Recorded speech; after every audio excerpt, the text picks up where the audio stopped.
దానియేలు గ్రంథం 9వ అధ్యాయం 3వ వచనం నుంచి నేను 2వ వచనం నుంచి ఒక్క నిమిషం. అతని ఏలుబడిలో మొదటి సంవత్సరమందు దానియేలు నేను యెహోవా తన ప్రవక్తయగు ఇర్మియాకు సెలవిచ్చిన తెలియజేయనట్లు యెరూషలేము పాడుగా ఉండవలసి 70 సంవత్సరములు సంపూర్తి అగుచున్నవి గ్రంథము వలన గ్రహించేతిని. అంతటి నేను గోనెపట్ట కట్టుకొని ధూళి తలపైన వేసుకొని ఉపవాసం ఉండి ప్రార్థనా విజ్ఞాపనలు చేయుటకై ప్రభువుకు దేవుని ఎదుట నా మనస్సును నిబ్బరం చేసుకుంటుని నేను నా దేవుడిని యెహోవా ఎదుట ప్రార్థన చేసి ఒప్పుకొనిదేమనగా అనే కింద నుండి ఇక మనం చదువుకొని మాట్లాడుకోబోతున్నాం. ప్రభు మనందరితో మాట్లాడబోతున్నాడు. అందరు 2 చేతులు పైకెత్తి ఒకసారి ప్రభుని స్తుతిద్దాం, జాగ్రత్తగా విందాం. చూడండి, దానియేలు దేవుని సన్నిధికి వెళ్ళినప్పుడు ఒక వ్యక్తి ఏంటో, ఆ వ్యక్తి ప్రత్యక్షత ఏంటో అర్థమైపోద్ది. దేవుని బిడ్డలారా, దానియేలు గురించి మనం విన్నాం. ఆయన పరిశుద్ధ దేవతల ఆత్మ కలవాడని, చాలా కఠినమైన ప్రశ్నలకి మర్మముల చక్కటి జ్ఞానం కలిగిన వాడని, అతని వంటి వాడు రాజ్యంలో లేడని, ముమ్మారు ప్రార్థించేవాడని, రాజాజ్ఞను తిరస్కరించి కూడా ప్రార్థన చేసిన గొప్ప ప్రార్థనాపరుడు అనేటువంటి పేరు ప్రఖ్యాతులు దానియేలుకున్నాయి. అయితే నేను ప్రార్థనాపరుణ్ణి, దేవుని సన్నిధికి వెళ్ళి ఈ యొక్క యెరూషలేము పాడే 70 సంవత్సరాలు కావచ్చింది కదా, అయితే నేను వెళ్ళి ప్రార్థన చేస్తే దేవుడు గొప్ప కార్యం చేస్తాడేమోనే ఆశతో దానియేలు ఏం చేశాడంటే ప్రార్థన చేయటానికి దేవుని సన్నిధికి వచ్చాడట. అందరం కూడా ఒకసారి 2 చేతులు పైకెత్తి గట్టిగా దేవునికి స్తోత్రం చెల్లిద్దాం. ఎప్పుడైతే దేవుని సన్నిధికి దానియేలు వచ్చాడో, దేవుని బిడ్డలారా, దేవుని సన్నిధిలో అడుగు పెట్టగానే ఆయన ఏంటంటే దేని కొరకు ప్రార్థన చేయాలనుకున్నాడు? పాడైన యెరూషలేము మరలా కట్టబడాలి, మరలా దేవుడు కనికరము చూపాలి. దేవుడు నేను ఉపవాసం ఉండి ప్రార్థన చేస్తే దేవుడు అద్భుతం చేస్తాడు. ఎందుకంటే నేను ముమ్మారు ప్రార్థన చేస్తున్నాను, మంచి సాక్ష్యము కలిగి ఉన్నాడు, అతడు రాజ్యంలో మంచి ఏంటంటే దైవిక భయం కలిగి ఉన్నాడు. కాబట్టి దేవుని సన్నిధికి వెళ్ళి ప్రార్థన చేసి సాధించాలి అనేటువంటి ఒక నిబంధన చేసుకొని వచ్చి మోకరించాడండి. అందుకని మోకరించట, ప్రార్థన విజ్ఞాపన చేయటానికి తన మనస్సుని నిబ్బరం చేసుకొని దేవుని సన్నిధిలో కూర్చున్నాడు. జాగ్రత్తగా ఇప్పుడు మనం అసలైన విషయంలోకి వెళ్ళబోతున్నాం. దేవుని సన్నిధిలోకి వెళ్ళగానే అర్థమైంది ఏంటంటే, తన గ్రహించింది ఏంటంటే, దేవుని బిడ్డలారా, దేవుడు ఒక్కడే పరిశుద్ధుడు. ఎంత ప్రార్థన పరులైనప్పటికీ కూడా ఆయన ప్రశస్తమైన సన్నిధిలోకి వెళ్ళగానే, ప్రభువా, నేను, నా పితరులు, నా ప్రజలు అనీతిమంతులము, మేము దౌర్భాగ్యులము, మేము దుష్టులము, మేము తిరుగుబాటు చేసేవారము, నీవు నీతిమంతుడు. ఎందుకంటే నీ పరిశుద్ధత ముందు మా రహస్య పాపములు బట్టబయలు అవుతున్నాయి. నీ కుటుంబంలో సమస్యను బట్టి, నీ ఉద్యోగ పరిస్థితిని బట్టి, నువ్వు ఎదుర్కొంటున్న పోరాటాన్ని బట్టి ప్రార్థన చేయాలి అనేటువంటి మాటతో పూనుకొని వస్తావు. నువ్వు ఉపవాసం ఉండి ప్రార్థన చేయడానికి మోకరించినప్పుడు నువ్వు వచ్చేది సమస్య సాల్వ్ చేసుకోవడానికి, నువ్వు వచ్చేది ప్రాబ్లం నుంచి బయటికి రావడానికి, నువ్వు వచ్చేది దేవుడు అద్భుతం చేయాలని వస్తావు. కానీ దేవుడు అద్భుతం చేయకముందు నువ్వు డెప్త్గా ప్రార్థనలోకి వెళ్ళాక నువ్వు ఎంత బలహీనుడవో ఆయన ఎదుట అది ఎక్స్పోజ్ అయిపోతుంది, ఒప్పుకుంటావు. దేవుని కనికరము, దేవుని మంచితనం గొప్ప చేయబడుతుంటుంది. అప్పుడు మీరు అర్థం చేసుకోవాలి, యెషయా దేవుని ప్రత్యక్షత దొరికినప్పుడు, ఆయన మహాప్రభావం చూసినప్పుడు, ఆయన ప్రత్యక్షత దొరికినప్పుడు చచ్చిన వాడి వలె పడి ఏమంటున్నాడంటే, అయ్యో, నేను, నా ప్రజలు అపవిత్రమైనటువంటి పెదవులు గలవారము, అపవిత్రమైన ప్రజల మధ్య జీవించేవారు. అంటే దేవుని పరిశుద్ధ శక్తి ముందు, దేవుని ప్రసన్నత ముందు ఏం కలిగిందంటే దర్శనం. యెషయాకి ఏమనుకున్నాడంటే, నేను, నా ప్రజలు అపవిత్రులం. రియల్లీ నువ్వు దేవుని సన్నిధిలోకి వెళ్ళి ఒక సమస్యను బట్టి కానీ, ఒక పోరాటాన్ని బట్టి కానీ, ఒక పరిస్థితిని బట్టి కానీ ప్రార్థనలోకి వెళ్ళి ఆయన ప్రసన్నతను వెతుకుతున్నప్పుడు నువ్వేంటో నువ్వు తెలుసుకోబోతున్నావు సహోదరే.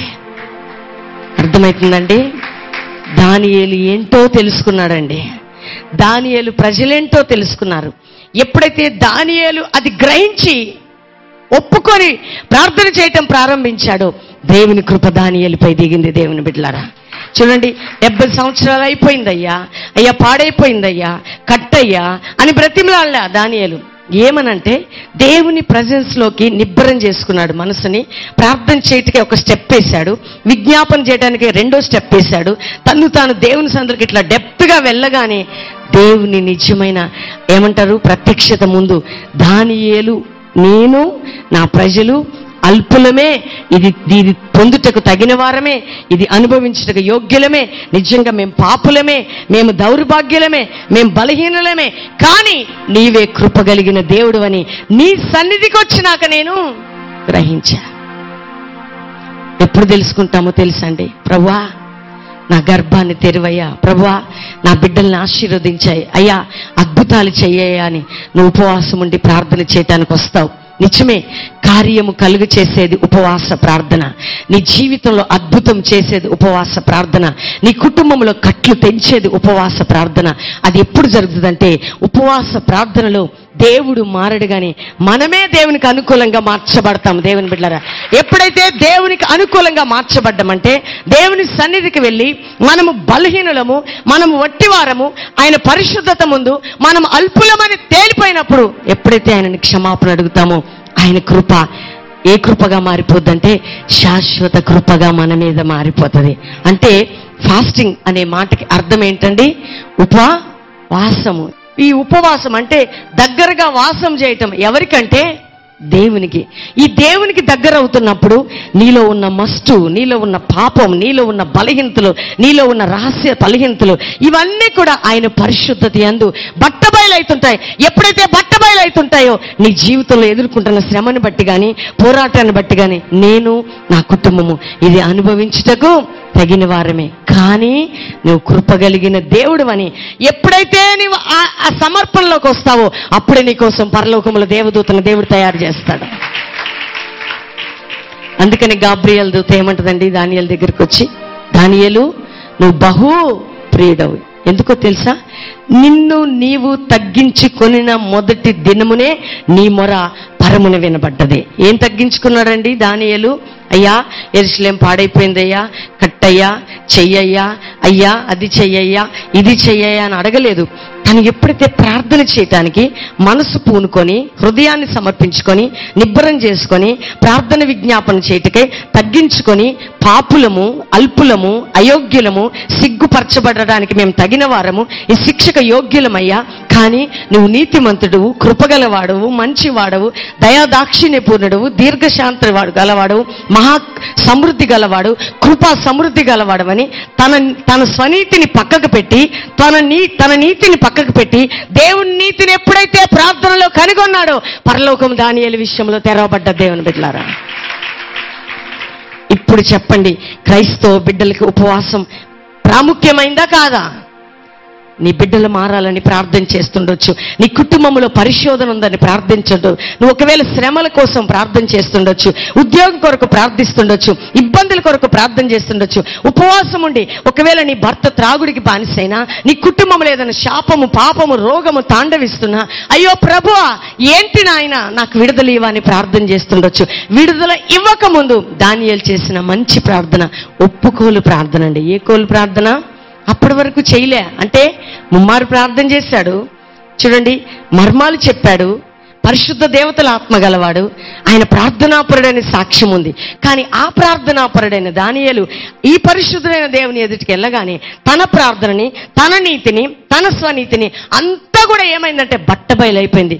ఇదేది ప్రాముఖ్యమైంది కాదు, ఆయన మాత్రమే క్షమించి చేయగలిగిన దేవుడు అని పట్టుకున్నాడు దేవుని పాదములో. ఒకసారి మీరు ఆలోచించండి, దానియేలు అనొచ్చు, నేను అక్కడి నుండి వచ్చి నా పితరులు నేను నిజంగా డెప్త్లోకి ఆయన ప్రార్థనలో వెళ్ళకపోతే ఇది చేసి ఉండొచ్చు మనలాగా. ఏమనంటే నన్ను బట్టి చెయ్యి, నేనేం చేశాను పాపమయ్యా, నా పితరులు చేశారు, నేనేం దోషం చేశానయ్యా, నా పితరులు చేశారు. చూడు, ఇక్కడ రాజు ఆజ్ఞ ఇచ్చినప్పటికీ ముమ్మారు ప్రార్థన చేయలేదా, నమ్మకంగా ఉండలేదా, యథార్థంగా ఉండలేదా, నీతిగా బ్రతకలేదా అని అనలేదు. కానీ దేవుని సన్నిధికి వెళ్ళినాక తన నీతి వ్యర్థమని అర్థమైపోయింది. తనేంటో తెలిసిపోయింది, తన ప్రజలేంటో తెలిసిపోయింది. అంటే ఒక ప్రార్థన చేసే స్త్రీ కానీ పురుషుడు కానీ సంఘం కానీ ఉపవాసం ఉండి దేవుని దగ్గరికి వెళ్ళినప్పుడు ఏదో అద్భుతాలు జరుగుతాయని నువ్వు అనుకోవటం కాదు, కానీ నీ జీవితంలో అద్భుతం ఏంటంటే నువ్వు పరిపూర్ణంగా మార్చబడతావు. అదే నిజమైన అద్భుతం, రియల్ అద్భుతం అండి. ఏమైపోతావో తెలుసా? నీలో కోపం చనిపోతుంది, నీలో అసూయ చనిపోతుంది, నీలో ద్వేషం చనిపోతుంది, నీలో లోపం చనిపోతుంది, నీలో అవన్నీ ఏంటంటే ఆయన డెప్త్లోకి వెళ్ళినాక నీకు అవన్నీ బట్టబయలవుతుంటాయి. అంతకుముందు వెళ్లే ముందు నువ్వు అనుకుంటావు ఏమైనా ఉపవాసం ఉండి ప్రార్థన చేసి సాధించి తీరుతా. ఏమి సాధిస్తావో తెలుసా? పాపంపై విజయాన్ని సాధిస్తావు, పరిశుద్ధతని సాధిస్తావు, నమ్మకత్వాన్ని సాధిస్తావు, యథార్థతను సాధిస్తావు, పట్టుదలని సాధిస్తావు, దేవుని కోసం రోషాన్ని సాధిస్తావు. ఇవన్నీ ఏం చేస్తాయంటే దేవుని కృపని నీ కుటుంబంలో తీసుకొని వస్తాయి. ఇది దానియేలు ఉపవాసం. ఎందుకు దానియేలు బహుప్రియుడండి? నేను స్టూడెంట్స్తో చెప్తుంటా, మీరు అలసిపోయి ప్రార్థన చేయడానికి రాకండమ్మా. ఎందుకంటే మనము దానియేలు 70 సంవత్సరాలు యెరూషలేము పాడైందని తెలుసుకొని ఆ కట్టబడాలని, అంటే తన క్షేమం కొరకు కాదు, తన గురించి కాదు, కానీ అనేక ప్రజల కోసం, తన ప్రజల కోసం తన పరిస్థితిని పక్కకు పెట్టి ఉపవసించి ప్రార్థన చేయటానికి నిజమే ఒక మంచి ఏయంతో మోకరించాడు. కానీ నీతిమంతుడని కానయ్యా. ఎప్పుడు తెలిసింది ఇది? దేవుని యొద్దకు వెళ్ళాక, ప్రార్థనలో ప్రిపేర్ అవుతున్నాడా, మనస్సును నిబ్బరం చేసుకుంటూ ఉన్నాడు, దేవునికి సమీపంగా వెళ్తా ఉన్నాడు. దగ్గరగా వెళ్ళాక ఇన్ని రోజులు చేసింది చెప్పండి వ్యర్థమే, కానీ మేమే అల్పులము అనే సత్యాన్ని గ్రహించాడు. అందుకని ఏమని ప్రార్థన చేశాడండి? బైబిల్ తెరిచి చూడండి, 9వ అధ్యాయం 3వ వచనం. ధూళి తలపైన వేసుకొని ఉపవాసం ఉండి ప్రార్థన విజ్ఞాపనలు చేయుటకై ప్రభుయగు దేవుని ఎదుట నా మనసును నిబ్బరం చేసుకుని నేను నా దేవుడిని యెహోవా ఎదుట ప్రార్థన చేసి ఒప్పుకొనినదేమనగా, ప్రభు ఆ మహత్యము కలిగిన భీకరుడు దేవా, నీ ఆజ్ఞలను అనుసరించి నడుచుకుని వారేలా నీ నిబంధనను నీ కృపను జ్ఞాపకం చేయవాడా, మేమైతే నీ దాసుల ప్రవక్తల నీ నామమును బట్టి మా రాజుల అధిపతులు మా పితరుల యూదా దేశ జనులందరికీ నీ చెప్పిన మాటను ఆలకింపక నీ ఆజ్ఞలను నీ విధులను అనుసరించట మాని పాపులమును దుష్టులమును అయి చెడుతనమందు ప్రవర్తించు తిరుగుబాటు చేసిన వారము. ప్రభువా, నీవే నీతిమంతుడవు, మేమైతే సిగ్గు చేత ముఖారం ఇందిన వారము. మేము నీ మీద తిరుగుబాటు చేసితిమి, దానిని బట్టి నీవు సకల దేశములకు మమ్ములను తరిమి వేసితివి అని ఏమంటున్నాడు చూడండి. 8వ వచనం, మాకును మా దినమున సిగ్గే తగినది. ప్రభువా, నీకు విరోధంగా పాపం చేసినందున మా రాజులకు మా అధిపతులకును మా పితరులకును ముఖము చిన్నబోవునట్లుగా సిగ్గే తగి ఉన్నది అని చెప్పి ఇక్కడ కింద వచనాల్లో చూసుకుంటే ఏమంటున్నాడో చదవండి. 14వ వచనము, 15, 16 అన్ని వచనాల్లో మీరు కిందకి చదువుకుంటూ పోతే 17వ వచనంలో, ఇప్పుడైతే మా దేవా, దీనిని బట్టి నీ దాసుడు చేయి ప్రార్థన విజ్ఞాపనలు ఆలకించి ప్రభువా, చిత్తానుసారంగా శిథిలమైపోయిన నీ పరిశుద్ధ స్థలం మీదకి నీ ప్రకాశము రానిమ్ము. నీ గొప్ప కనికరమును బట్టియే, జాగ్రత్తగా వినాలి అందరూ, నీ గొప్ప కనికరమును బట్టియే మేము నిన్ను ప్రార్థించుచున్నాము, కానీ మా స్వనీతి కార్యములను బట్టి నీ సన్నిధికి నిలువబడి ప్రార్థించుట లేదు. గట్టిగా చప్పట్లు కొడదాం. దేనిని బట్టి ప్రార్థన చేస్తున్నాను అంటున్నాడండి? 17వ వచనంలో ఏమంటున్నాడు? నీ గొప్ప కనికరమును బట్టి అది కట్టమని అంటున్నాము, కానీ మా స్వనీతి బట్టి చెయ్యమని ప్రార్థించటమేమో. అంటే ఇంతకుముందు ఏముండేది? స్వనీతి. ఏముండేదండి చెప్పండి? ముమ్మారు ప్రార్థన చేసేవాడు, నీతిమంతుడు, ప్రార్థనాపరుడు, ఇవన్నీ ఉన్నాయి. కానీ ఎప్పుడైతే దేవుని సన్నిధికి యెరూషలేము పాడైపోయిందని గ్రంథం వల్ల గ్రహించి ఆయన బలిపీఠం దగ్గరికి వెళ్ళాడో, ఆయన స్వనీతి కొట్టివేయబడి దేవుని కనికరాన్ని జ్ఞాపకం చేస్తున్నాడు. దేవుని బిడ్డలారా, ఇది కృప పొందేవారి లక్షణం. ఏ లక్షణం? మనం ఏం ప్రార్థన చేస్తాం? ప్రభువా, వాళ్ళని బట్టి కాదయ్యా, నన్ను బట్టి చెయ్యి. ఎవరిని బట్టి చెయ్యి? నన్ను బట్టి. నిన్ను బట్టి లేదు, నన్ను బట్టి లేదు. అందుకని ఇక్కడ ఏమంటున్నారంటే, మా స్వనీతిని బట్టి మేము ప్రార్థన చేయటం లేదు, కానీ నీ కనికరమును బట్టి చెయ్యమని ప్రార్థన చేస్తున్నాం. ఎంత మార్పండి ప్రేయర్లో. ఇది ఫాస్టింగ్. ఏదండి చెప్పండి? ఇది ఏం మంచిదే, ఉద్దేశ్యం మంచిది. అంటే తన కోసం కాదు, యెరూషలేము కట్టబడాలి క్షేమం కోసమే, కానీ తను ఒప్పుకునే విధానంలో ఎప్పుడు డెప్త్లోకి వెళ్ళగలిగాడంటే దేవుని సన్నిధికి వెళ్ళాక తన స్వనీతి వ్యర్థం, దేవుని నీతి మాత్రమే స్థిరమైనది అని తెలుసుకున్నాడు. దేవుని బిడ్డలారా, మనం నీతిమంతులము, మనం ప్రార్థనా పరులము. 50 దినాలు చేసేస్తున్నాము, 60 దినాలు చేసేస్తున్నాము, 100 దినాలు చేసేస్తున్నాము, 70 దినాలు చేసేస్తున్నాము. ప్రార్థన ఎందుకు పెట్టామో తెలుసా దేవుని బిడ్డలారా? దేవుడు మనల్ని మార్చడానికే 50 దినాలు ఇచ్చాడు ఈ అవకాశం. ఎందుకు మీరు ఏ రాష్ట్రంలో ఉన్నా, ఎక్కడున్నా 50 దినాలు ఉపవాసంలో మీరు ఏ రిక్వెస్ట్ చేయండి అని విడుదల వస్తుంది. ఎందుకంటున్నామో తెలుసా? ఏ ధైర్యంతో ఈ మాట చెప్పగలుగుతున్నామంటే, రిక్వెస్ట్కి ఆ యొక్క జవాబు ఇవ్వకముందు దేవుడు ఆ వ్యక్తి జీవితాన్ని పట్టుకోబోతున్నాడు. దేవుని బిడ్డలారా, మేము ఎందుకు ఎంకరేజ్ చేస్తూ 1 రోజు రండి గడపడానికి, 2 రోజులు రండి, 3 రోజులు రండి, 7 రోజులు రండి, ఏది ఏమైనా మీరు వచ్చి ఇక్కడ ప్రార్థనలో గడపండి అని ఎందుకు ఉపవాసంలో ఎంకరేజ్ చేస్తున్నామంటే, నువ్వు ఉపవాస ప్రార్థనకై దేవుని సన్నిధికి వస్తుండగా దేవుడు నిన్ను విరగొట్టబోతున్నాడు. దేవుని బిడ్డ, ఎప్పుడైతే నువ్వు విరగొట్టబడుతూ ఉంటావో, పగలగొట్టబడుతుంటావో, నీ మీద ఉన్న శాపము, పోరాటము, బంధకాలు వాటికవే తెగి నరకబడబోతున్నాయి.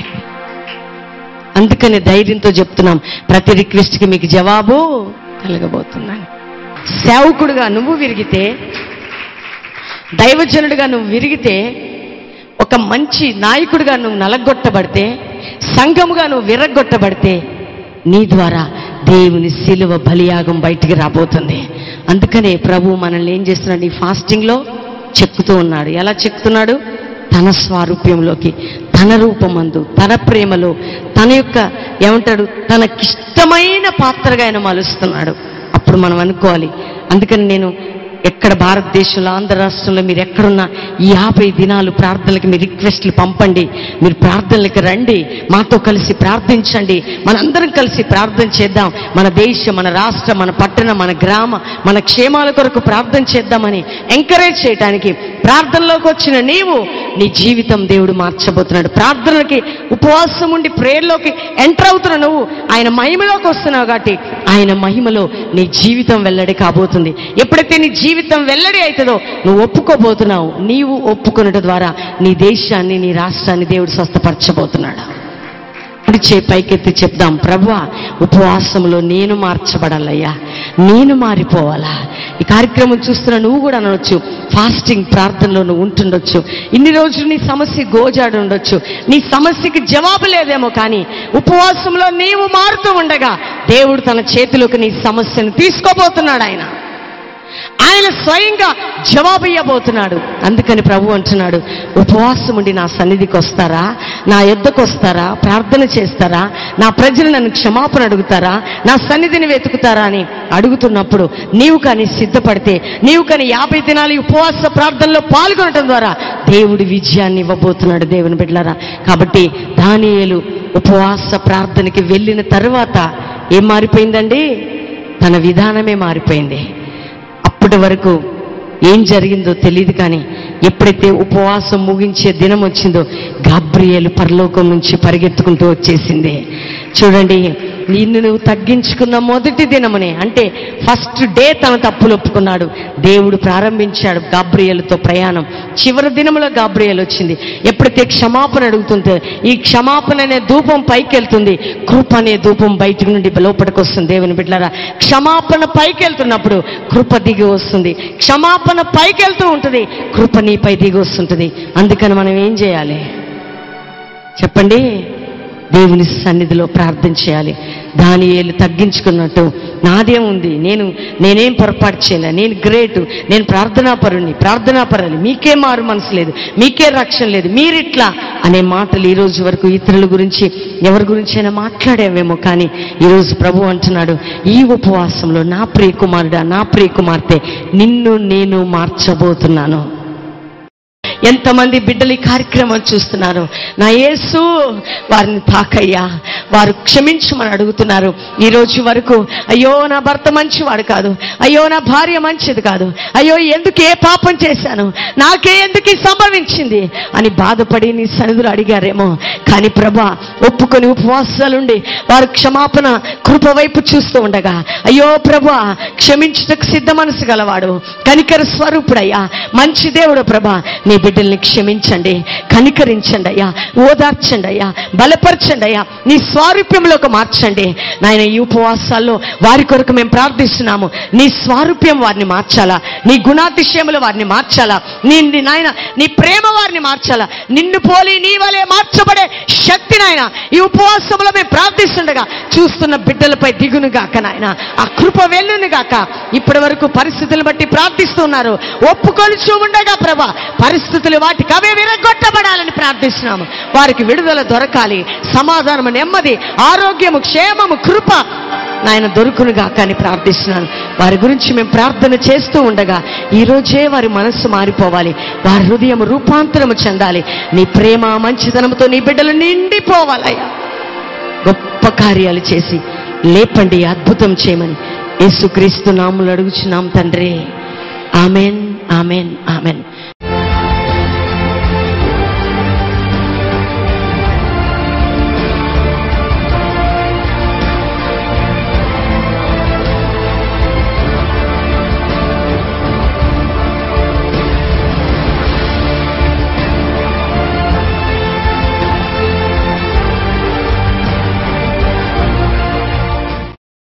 మాకు చాలా కాలంగా, అంటే చాలా చిన్నప్పటి నుంచి మాకు స్కిన్ అలర్జీ ఉండేదండి.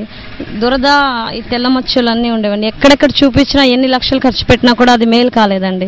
ఒకసారి లైవ్లో మమ్మీ డాడీ ప్రోగ్రామ్ చూసి వాటర్ పెట్టుకొని ప్రేయర్ చేసి దాన్ని నమ్మకంతో విశ్వాసంతో తాగండి అని చెప్పినప్పుడు నేను నమ్మకం విశ్వాసంతో ప్రభువా ఎంత ఖర్చు పెట్టినా ఎన్ని డాక్టర్ దగ్గర పోయినా నయం కాలేదు, ఇక్కడ నేను మీకు విశ్వాసంతో నేను నమ్మి ఈ నీటిని తాగుతున్నాను ప్రభా, నాకు విడుదల చేయండి అని వెంటనే 2 రోజులకి అసలు నాకు ఈ దురద ఏది లేకుండా వెళ్ళిపోయింది. దేవునికి మహిమ కలుగునుగాక. మమ్మీ డాడీకి వందనాలు తెలుపుకుంటున్నాను. నా పేరు రవి అండి. నేను హైదరాబాద్ నుంచి వచ్చాను ఇక్కడికి. నేను గత కొన్ని రోజులుగా మహాభయంకరమైన మానసిక వేదనతో నేను బాధపడుతున్నప్పుడు నాకు కనీసం నా ఆత్మీయులు కూడా నా గురించి ఎంతో వ్యతిరేకంగా మాట్లాడి నన్ను కృంగదీసినప్పటికీ నేను ఎంతో బాధపడ్డాను. నా సంఘం వాళ్ళు కూడా, నా సంఘంలో ఉన్న విశ్వాసులు కూడా తండ్రి ఎవరు కూడా నన్ను ఓదార్చలేదు. కానీ దైవజనులైన నా పాస్టర్ అన్న ప్రవీణ్ అన్న, అక్క వాళ్ళ మెసేజ్ ద్వారా టీవీలో కానీ హైదరాబాద్లో మీటింగ్స్ వచ్చినప్పుడు, మీటింగ్స్ వెళ్ళినప్పుడు నేను ఎంతో బలపడిన మాట్లాడే ప్రతి మాటను అది నా జీవితంలో ధైర్యం తెచ్చుకునే విధంగా ఉన్నప్పుడు నేను ఎంతో ధైర్యపడి ఎంతో సంతోషించి ఇదిగో నా వల్ల అనేవాళ్ళు అందరూ నన్ను వదిలేసినా కూడా నా దేవుడు నా పక్షంలో ఉన్నాడని ధైర్యంతో నేను జీవిస్తున్నాను. ఇప్పుడు నేను శుక్రవారం రోజున ఇక్కడ నేను సంఘానికి వచ్చాను. ఇక్కడ ఎలాగైనా ప్రార్థన చేయించుకొని వచ్చినప్పుడు ఇక్కడ దైవజనులతో మంచి వాక్యాన్ని దేవుడు ఇచ్చాడు. దైవజనుల ద్వారా మంచి నాకు ధైర్యం ఇచ్చిన దేవునికి వందనాలు చెల్లించుకుంటూ ఈ చిన్న సాక్ష్యం దేవుడు దీవించును గాక. నా పేరు రమాదేవి. నేను కైకలూరు నుంచి వచ్చాను. 5 years నుంచి నేను థ్రోట్ ఇన్ఫెక్షన్తో బాధపడుతూ ఉన్నాను. కొన్నిసార్లు తగ్గుతుంది, కొన్నిసార్లు తగ్గట్లేదు. హాస్పిటల్కి వెళ్తే చెస్ట్ ఇన్ఫెక్షన్ ఉందేమోనని చెప్పేసి చూపించుకుంటే ఏం లేదని చెప్పారు, అలర్జీ వల్ల అలా వస్తుందని చెప్పారు. కానీ ఎన్ని మందులు వాడినా కానీ తగ్గలేదు. కానీ ప్రోగ్రామ్స్, ప్రవీణ్ అన్న వాళ్ళ ప్రోగ్రామ్స్ చూస్తూ అక్కడ జరుగుతున్న అద్భుతాలు చూసి ఒకసారి బెల్లంపల్లి వెళ్ళాలి అని ఆశ అలా వచ్చింది. తర్వాత నేను లీవ్ పెట్టుకొని ఇంటికి వచ్చి అమ్మ వాళ్ళని అడిగి ఇక్కడికి వచ్చాను. వచ్చిన తర్వాత రాత్రి అన్న వాళ్ళు ప్రేయర్ చేసేటప్పుడు గొంతు దగ్గర చేపెట్టుకుని ప్రార్థన చేసుకున్నాను. దేవుడు నన్ను స్వస్థపరిచాడు. అది ప్రకాశం జిల్లా నుంచి పెద్దదోర్నాల నుంచి వచ్చాను. అయితే నాకు ఫస్ట్ బాబు పుట్టాడు. తర్వాత 4 years దాకా పిల్లలు లేరు. హాస్పిటల్స్ అన్ని చూపించినాం కానీ మెడిసిన్ వాడినాం కూడా ఏమి ప్రయోజనం లేదు. తర్వాత ఒకరోజు లైవ్లో మీటింగ్స్ ఉన్నాయని విజయవాడలో విన్నాను. మీటింగ్స్కి వెళ్ళాను. అక్కడ ప్రేయర్ ఆయిల్ చేశారు. మమ్మీ వచ్చి ప్రేయర్ చేసింది నా మీద. చేసి ఆయిల్ తీసుకెళ్ళి ఇంట్లో ఇవ్వండి అని చెప్పింది. ఇంట్లో వెళ్ళి ఆ ఆయిల్ ఇచ్చిన తర్వాత అప్లై చేసాము. ఆ ఆయిల్ తర్వాత మాకు సంతానాన్ని ఇచ్చాడు. ఇప్పుడు ప్రెగ్నెన్సీ 5వ నెల. లైవ్లో ఫోన్ చేద్దామన్నా కుదరలేదు, అందట్లేదు. అందువల్ల బెల్లంపల్లి వచ్చి చెప్దామని చిన్న సాక్ష్యాన్ని ఇంత దూరము వచ్చాను. మమ్మీ డాడీకి వందనాలు.